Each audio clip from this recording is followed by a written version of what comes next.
Olá pessoal, mais um vídeo no canal, vídeo com informações do Flamengo. É claro que teve empate em 0-0 com o Atlético Mineiro na última quarta-feira. A gente tem muita coisa para falar. O Gabigol novamente chamando a atenção, ele que marcou presença lá no Maracanã, ficou ali no gramado durante o aquecimento dos demais jogadores, depois subiu para um camarote, assistiu ao jogo e a gente tem muita coisa para falar sobre o Gabigol. O Felipe Luiz deu um pronunciamento, eu vou dar a minha opinião sobre esse pronunciamento, falando sobre o Gabigol. O que o Felipe Luiz disse. Tem também o trabalho do Felipe Luiz, que a gente precisa ressaltar o bom trabalho. Tem jogador passando por cirurgia no joelho.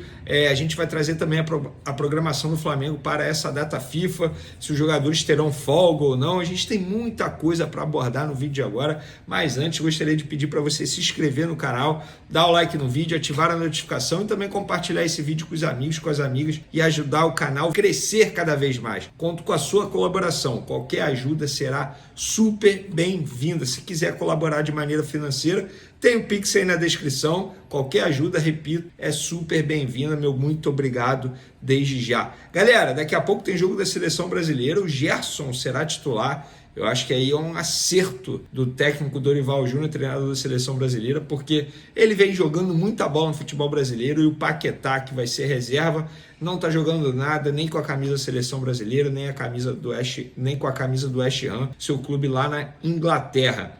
Vamos para as informações, galera. É o seguinte, eu vou começar comentando o pronunciamento do Felipe Luiz ontem em relação a Gabigol. Eu particularmente achei constrangedor, a começar por um pronunciamento. Eu não acho que o Felipe Luiz deveria responder perguntas sobre Gabigol. Eu acho que quem deveria botar a cara e abrir uma entrevista coletiva sobre o assunto deveria ser Rodolfo Landim, presidente do clube, Marcos Braz, vice-presidente de futebol do Flamengo, até porque os dois são os responsáveis por esse afastamento do Gabigol, teoricamente por atos de indisciplina. Só que nesse pronunciamento, o Felipe Luiz disse que ele foi apenas comunicado pelo VP de futebol Marcos Braz do afastamento, ou seja, com o técnico Felipe Luiz não teve nenhum problema. O Felipe Luiz não participou dessa decisão de afastar o Gabigol. Ele mesmo disse que ele foi apenas comunicado pela diretoria. Então, eu entendo que essas informações vazadas em off pelo Flamengo para vários jornalistas de que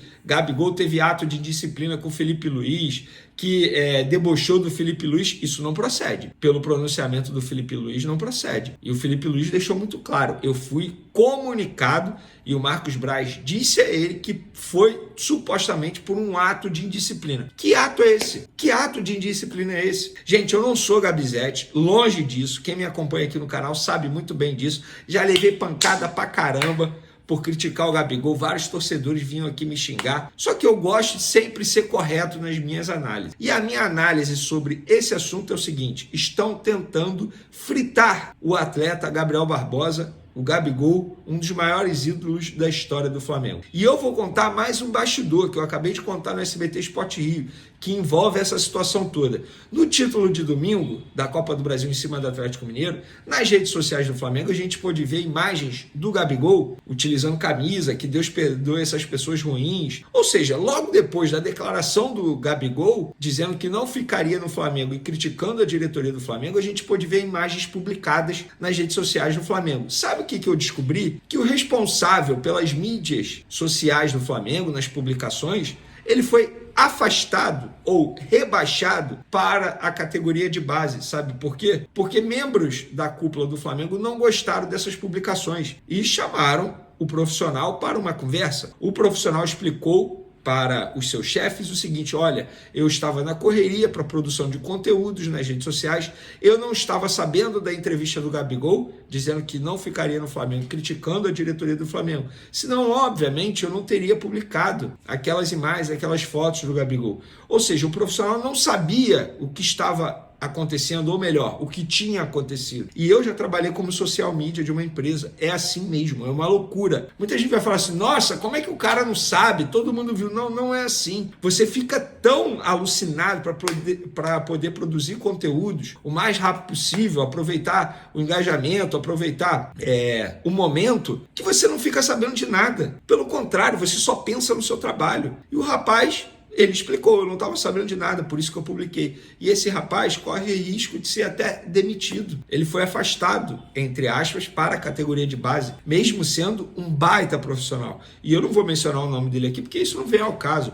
Eu só estou contando os bastidores do Flamengo nesse momento. A que ponto essa situação chegou, esse assunto chegou? E isso, para mim, só confirma a minha teoria, que é ego de um lado e ego do outro. Repito, o Gabigol não é inocente nessa história, ele tem seus erros também. Só que nesse fato do afastamento do Gabigol, eu acho que está rolando um processo de fritura em cima de um atleta que teve a coragem e a personalidade de dar uma entrevista num momento ruim, repito, não concordo com o momento, dizendo que não ficaria no Flamengo e criticando a diretoria do Flamengo. Então, pessoal, tá aí, mais um bastidor para vocês. Mas falando sobre campo e bola, a gente precisa elogiar o trabalho do técnico Felipe Luiz. Na entrevista coletiva dele ontem, eu vou pegar uma frase que me chamou muita atenção. Abre aspas. Com esse elenco eu não posso dar desculpa de desfalques nos jogos. Fecha aspas. E ele tá certo. Por mais que ele tivesse 12 desfalques, ainda assim era um bom time. Tudo bem, na reserva, um monte de garoto do sub-20. Mas eu estou com o Felipe Luiz.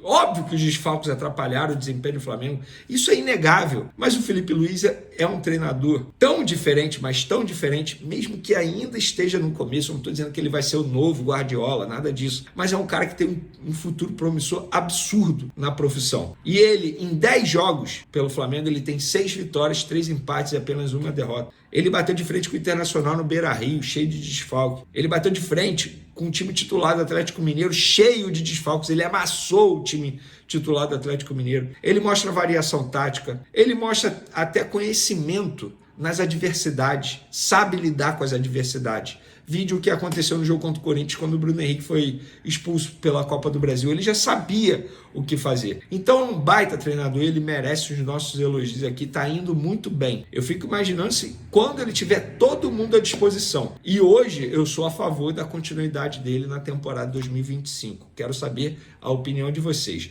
Galera, Arrascaeta foi operado na manhã desta quinta-feira aqui no Rio de Janeiro, tá? O Flamengo informou que o uruguaio realizou uma artroscopia no joelho direito em um hospital em Copacabana, que é a zona sul aqui da cidade. Ele não vai jogar mais essa temporada, tá fora da temporada.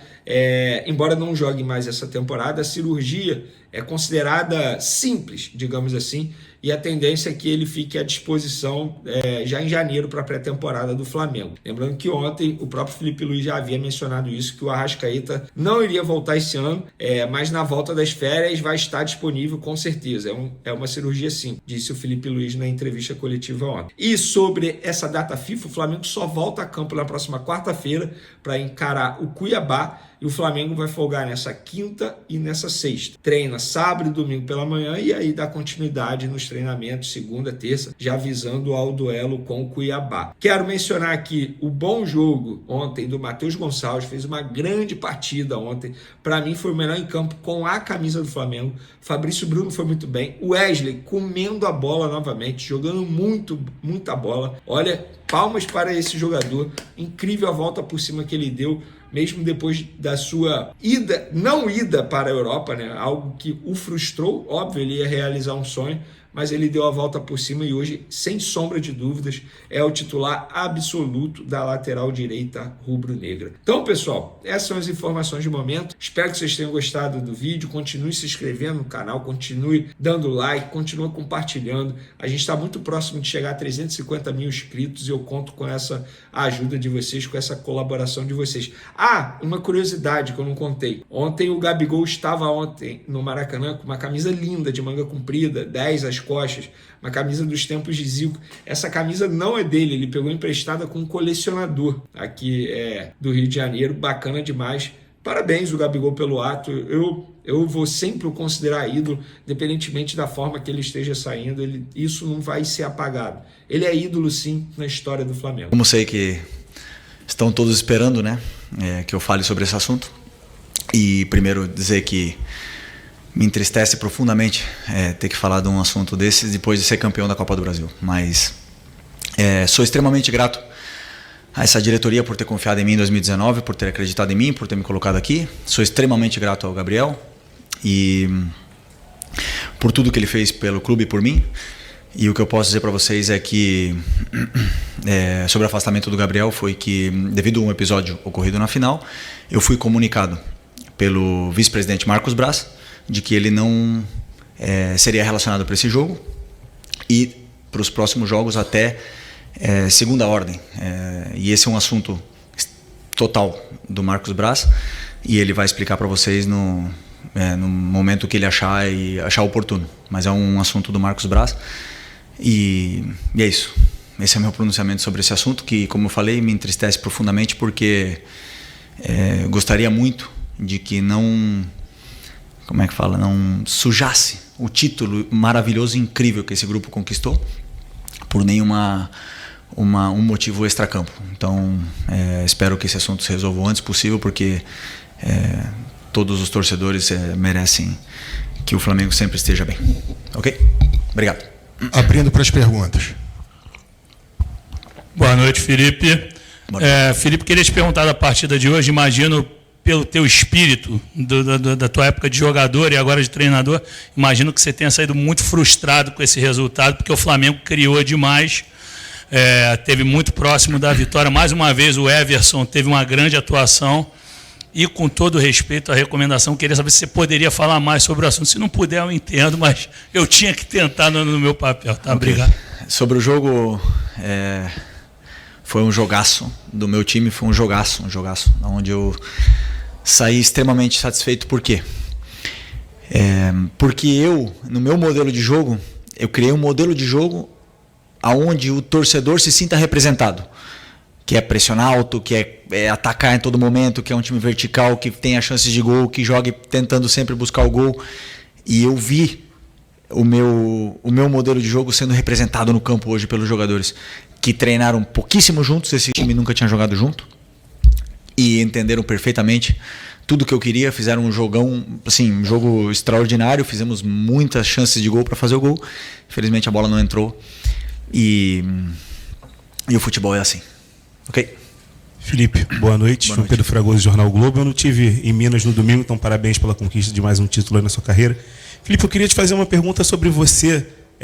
Ao longo desse tempo que, enfim, desde outubro, quando você está no futebol profissional do Flamengo, e no Sub-17, no Sub-20, quando você estava na base também, você falou muito de como você se preparou para estar onde você está, no que diz respeito ao aspecto tático, ao campo e bola. Mas eu queria te perguntar sobre como você se preparou para viver esses momentos do futebol também, esses momentos de polêmicas extracampo, esses momentos de algumas questões que você tem que resolver com as diretorias, que são essas questões internas. Como é que você se preparou para viver esse tipo de momento assim? Primeiro porque eu tive muitas experiências e convivências com polêmicas como jogador, com companheiros, até mesmo eu, em alguns determinados momentos. E essa experiência me leva a ter um rumo, um norte, mas a liderança que eu tenho é uma liderança natural, né? Sou como eu sou, eu não sou um ator, eu sou como eu sou, e isso não se prepara, isso se é, só isso. Felipe, boa noite, Raíza Simplício da Gol Brasil. Eu queria que você explicasse pra gente ali a situação do pênalti, né? O Davi Luiz bateu o pênalti, não sei se ele pediu a bola pro Alcaraz, o Alcaraz é que vinha batendo os últimos 2 pênaltis, pelo menos ele bateu e converteu. Como é que foi essa situação ali? Você participou, não participou? Queria entender ali o que aconteceu.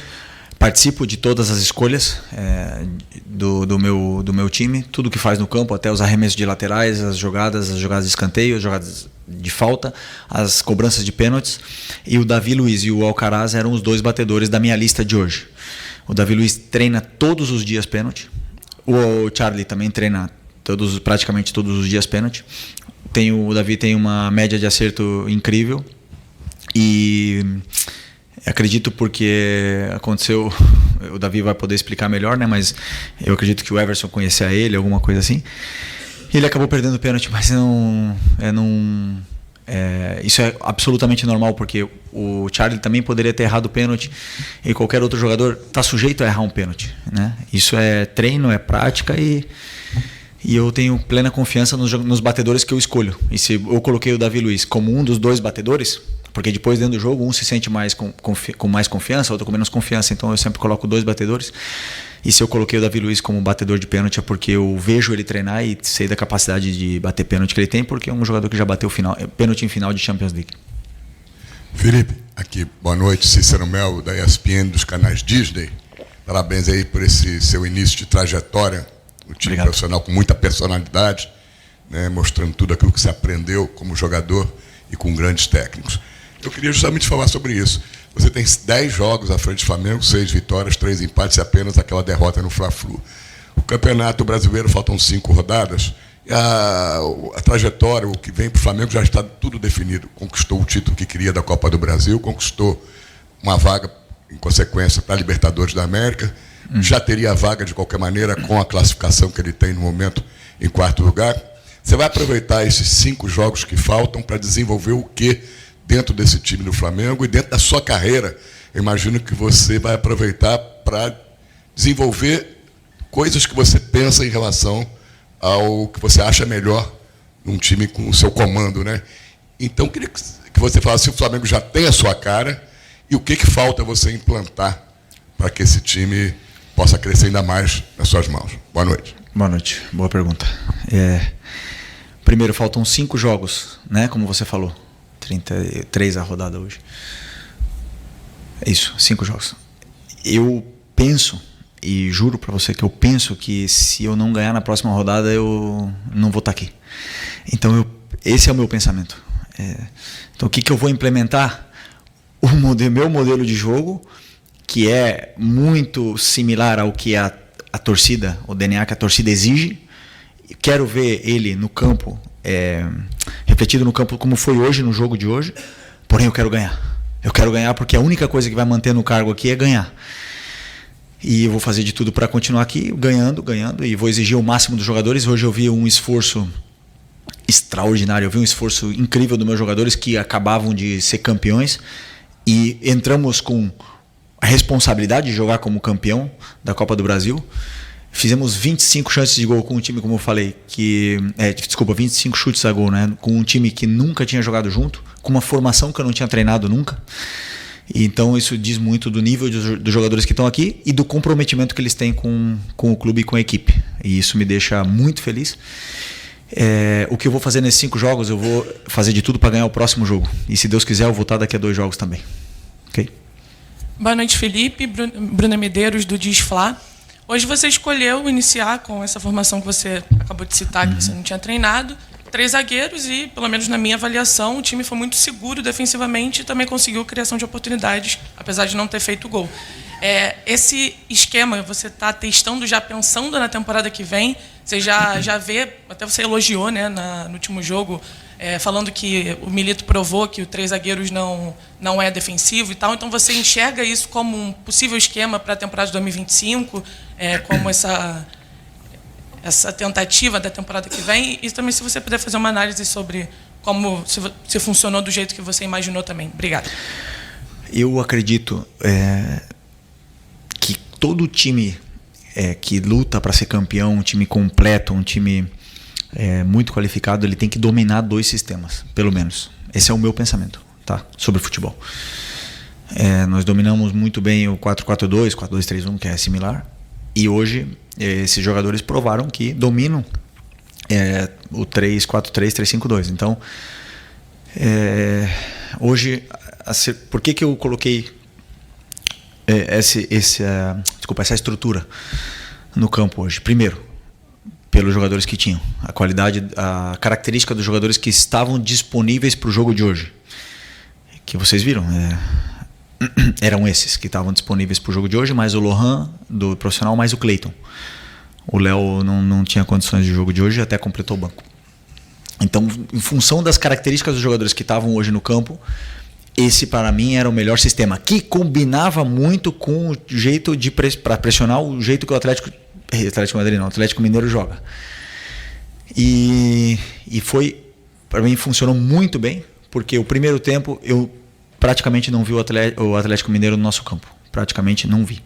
Vi só a gente, enquanto durou as forças, duraram as pernas, porque o jogo é feito de fases e a gente fez essa fase durar muito mais do que é o normal. Foram 65 minutos dentro do campo do Atlético Mineiro e claro, depois, claro que essa fase muda um pouco, o Atlético melhorou no jogo, teve as suas chances, mas como eu falei, fiquei muito feliz porque são jogadores que muitos deles não vinham jogando muito, vinham sem ritmo e fizeram um jogo muito bom. Felipe, boa noite. Vinícius, Sacramento MS Web Rádio. Queria te dar os parabéns pela sua temporada. Ganhou o título no Sub-17, Sub-20 e também no profissional. Eu queria saber de você como é que você vai fazer agora com esses 5 jogos para rodar o elenco, né? Porque você teve vários desfalques. Você acabou de dizer que teve um 14º com o Léo Pereira, que completou o banco, mas não tinha condições.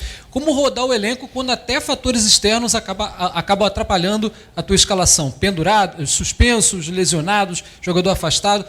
O que fazer para essas rodadas finais com tantos desfalques?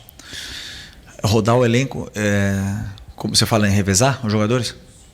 Não, eu escolho os melhores para jogar todo jogo, segundo as características dos jogadores e o que eu penso que é melhor para a equipe. Eu somente penso na equipe, no que é melhor para a equipe. E às vezes, como já falei outras vezes, é melhor uma característica de um zagueiro que outro, de um lateral ou outro, e eu penso no que é melhor para a equipe, é a única coisa que eu penso. Sobre os desfalques, não importa o número de desfalques que temos, o time que entrou hoje no campo é um time, só posso elogiar, um time grande, gigantesco, jogadores espetaculares que entraram no campo. Não tenho desculpa nenhuma para dizer,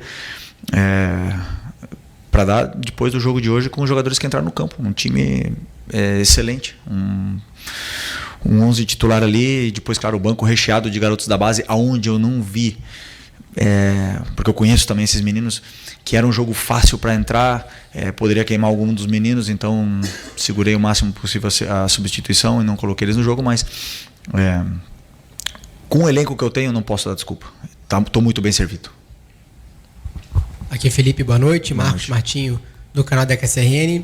E Felipe, você participou no ano de 2022, né, de uma temporada que terminou com 2 conquistas históricas para o Flamengo.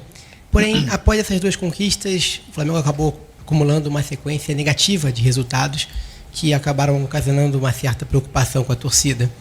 E na atual temporada, essa preocupação acabou sendo compartilhada também com um possível declínio, uma possível desmobilização da equipe após a conquista da Copa do Brasil, né? Pelo desempenho da equipe, visivelmente, isso não aconteceu. Te preocupou esse processo de desmobilização que poderia acontecer após um título como foi o conquistado contigo? Sinceramente, não. Desculpa, sinceramente não. Eu conheço meus jogadores, eu vejo como eles treinam, isso é o primeiro. Depois eu vejo a ambição que eles têm. E como eu falei para vocês, eu tô com o meu cargo em jogo todas as rodadas. Eu penso isso, que eu vou ser demitido cada vez que eu perder o jogo. Então, eu vivo em estado de alerta constantemente. E quem não está no mesmo estado de alerta que eu, provavelmente não vai jogar. E eu vejo jogadores querendo, jogadores com ambição, jogadores no mesmo estado de alerta que eu. Então isso me deixou muito tranquilo no treino de ontem, por exemplo, quando eu vi eles treinando. Eu falei, eu estou muito bem servido, eu não tenho dúvida sobre o meu time, não tenho dúvida sobre a minha escalação, não tenho dúvida nenhuma, porque eu vi os jogadores treinando e querendo ganhar o jogo. Além de carregar uma responsabilidade de jogar como campeão da Copa do Brasil. E todos os outros times vêm para vencer o campeão. E isso aí que nos motiva também cada vez mais. Como eu falei, a minha fome e ambição não param. Boa noite, Felipe. Boa noite. Bruno Castanha. Você falou do Flamengo um domínio, né, amplo, 65 minutos. Você espelhou, né, a tua formação hoje com o time do Atlético. Mas você esperava, vindo dos outros 2 jogos da Copa do Brasil, essa falta, né, de espaço, ou hoje não está no mano a mano, tem cobertura, já que você botou Michael e Bruno Henrique por dentro, para tentar atacar aquele espaço que na Copa do Brasil tinha muito e hoje faltou? Obrigado. Eu não entendi bem o contexto. Você acha que você se surpreendeu com a mudança do Atlético Mineiro, a questão de um pouco mais baixo, e hoje não está no mano a mano o tempo todo, como teve nas duas últimos jogos? Não, o Atlético Mineiro não veio completamente no mano a mano no primeiro jogo da final. Eles deixaram uma sobra E hoje foi a mesma coisa. Eu esperava que eles fossem vir assim, com uma sobra também, até mesmo pelos jogadores rápidos que a gente tinha na frente. Tínhamos Wesley, Ayrton Lucas, Michael e Bruno Henrique. Então, vir pressionar mano a mano no Maracanã com esses jogadores rápidos era um risco muito grande. Eu não esperava que eles viessem assim. E conseguimos, com esse tipo de jogador super perigoso, pressionante, que o Michael, o Bruno não pararam, e o Charlie, o Matheus, todos eles não pararam de pressionar os 90 minutos. Conseguimos impor o nosso ritmo, impor o volume de jogo que queríamos, sermos protagonistas do jogo, e somente faltou o gol. Então, eu não surpreendi, porém a formação e as peças, as características dos jogadores que foram a campo levaram com que o time tivesse esse domínio, na minha opinião, avassalador no primeiro tempo e parte do segundo. Aqui, boa noite, Felipe, Vinícius, canal Vini Rubro Negro, parabéns pelo título da Copa do Brasil. Falando um pouco do seu esquema hoje, acho que algo que muitos imaginaram, por ser um esquema com três zagueiros, era que o Ayrton Lucas, por exemplo, poderia se destacar um pouco mais, né? Ele que em 2023 viveu ótimos momentos com esse tipo de formação, né? Onde ele é um atleta que aparece muito ofensivamente, mas saiu até vaiado, acho que deixou um pouco a desejar nesse sentido. Queria saber que avaliação você teve da partida dele e como você vê esse momento do Ayrton Lucas e o que ele precisa para retomar a boa fase. O jogador vive de fases, ele obviamente que veio jogando o Alexandro nos jogos mais importantes, e como eu falei para vocês, eu acredito que o jogador, para render ao máximo, ele precisa de minutos e minutos e minutos e minutos, e o Ayrton não está passando pelo seu melhor momento, poderia afirmar isso. Mas, como eu falei, ele é de fases, o esquema hoje favorecia ele, mas atacamos muito pelo lado direito, porque o Wesley sim está numa grande fase. Então, e aí não favoreceu tanto o Ayrton naquele lado, e acabou favorecendo mais o Wesley pelo lado direito. Mas ele cumpriu bem a função que ele tinha para fazer, ele fez o que ele tinha que fazer, ele entrou na área quando tinha que entrar, marcou quando tinha que marcar, e cumpriu a função. Claro que sabemos que essa não é a melhor versão do Ayrton, porém vou continuar dando carinho e esforço, e também gosto de falar dos que estão bem, né? Dos que sim estão numa grande fase, como é o caso do Wesley, do Everton e outros tantos jogadores. Felipe, boa noite. Mauro Santana, canal do Mauro Santana. Apesar do domínio da partida, já mencionado, o Flamengo ter criado, mais uma vez o Flamengo esbarra, além da excelente noite do goleiro Everson, mas da necessidade já apontada, a preocupação de melhorar a eficiência da efetivação das jogadas criadas ofensivas. Você acredita que esse é o seu maior desafio nessa reta final de temporada, até já pensando em 2025? Eu falei numa outra entrevista que eu acredito que o gol a gente não ensina, né, aos jogadores. Assim, a gente pode criar muitos recursos para eles entrarem na área, para eles finalizarem e tudo mais. Mas tem dias que a bola não entra. E tem dias que, por exemplo, até pênalti a gente erra. E tem dias que, fazendo muito menos, você faz 2, 3, 4 gols. Então, eu associo isso a um daqueles dias que a bola não entrou. E vamos continuar trabalhando finalização, vamos continuar trabalhando essa frieza, eles têm que cada vez treinar mais e se sentir melhor de cara ao gol. E eu tenho certeza que isso vai melhorar daqui para frente. Professor, últimas duas. Ok. Felipe, boa noite. Boa noite. Você fala que pensa o jogo a jogo, acredito que você já está preocupado com o próximo jogo contra o Cuiabá na semana que vem. Só que ontem a CBF divulgou a tabela, né, o calendário, na verdade, de 2025. Os estaduais começando ali por volta do dia 12 de janeiro. Teoricamente o Flamengo volta no dia 8, para no dia 8 de dezembro volta no dia 8. Você teria 4 dias para treinar uma equipe, normalmente entra com os garotos da base. Você já tem uma Supercopa do Brasil no dia 2 de fevereiro e um brasileiro começando no final de março ali, já embolado também com Libertadores. Eu queria saber se você, quando olhou o calendário, já começou a pensar em alguma coisa para esse começo de ano, e como é que você está vendo isso? A gente planejou uma parte da pré-temporada antes de sair esse calendário, e confesso que eu não olhei. Até um erro, né? Mas não olhei esse calendário porque eu estava com a cabeça muito focada para o jogo de hoje. E agora temos essa semana toda para olhar e e preparar, né? Preparar essa pré-temporada, essas semanas, esses microciclos aí até chegar bem na final, como você falou. Temos aí 1 mês de férias obrigatórios por lei, e a partir daí voltaremos, treinaremos muito em todos os aspectos, e não tenho nenhuma dúvida de que chegaremos muito bem preparados para essa final e do nível que a gente quer que os jogadores estejam. Última aqui. Boa noite, Felipe. Léo José, do Coluna do Fla. O Arrascaeta ele vai passar por um procedimento cirúrgico, né, no joelho. E eu queria saber como que está a questão física, tanto do De La Cruz quanto do Arrascaeta. Ainda tem esperança de contar com o Arrascaeta nesse ano? Não, o Arrascaeta não volta esse ano. Que dia é hoje? 13. Deve ser... pré-temporada ele vai estar. Na volta das férias, com certeza, ele vai estar disponível. O doutor vai poder falar melhor do que eu, mas numa cirurgia simples, né? Mas que sempre que é uma cirurgia, você tem que ter muito cuidado. O De La Cruz, eu acredito que sim, que volte esse ano. A minha esperança é que ele esteja contra o Cuiabá. Eu tinha esperança de que ele chegasse para a final, mas a lesão dele foi mais séria do que parecia. Ele está indo num processo perfeito de cicatrização. O departamento médico trabalha muito bem. E o Luiz Araújo é outro que também provavelmente vai estar disponível para o Cuiabá. E aí, conforme esses craques voltem, o treinador fica com uma dor de cabeça feliz, né? E eu gosto de ter os melhores e poder escolher entre todos esses aí, escolher e ter os melhores à minha disposição sempre. Falou mais alguém? Não é isso? Então tá. Gabigol viveu uma noite de altos e baixos no Maracanã enquanto acompanhava o confronto entre Flamengo e Atlético Mineiro. Afastado pela diretoria após um episódio de irritação durante o último jogo, o atacante decidiu manter a promessa de apoiar o time na arquibancada, mas com algumas alterações de última hora.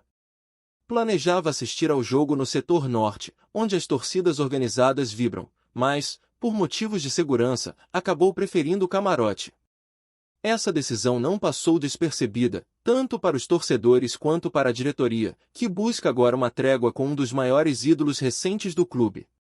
O clima de tensão se instalou logo na véspera do jogo, quando Gabigol foi comunicado do afastamento.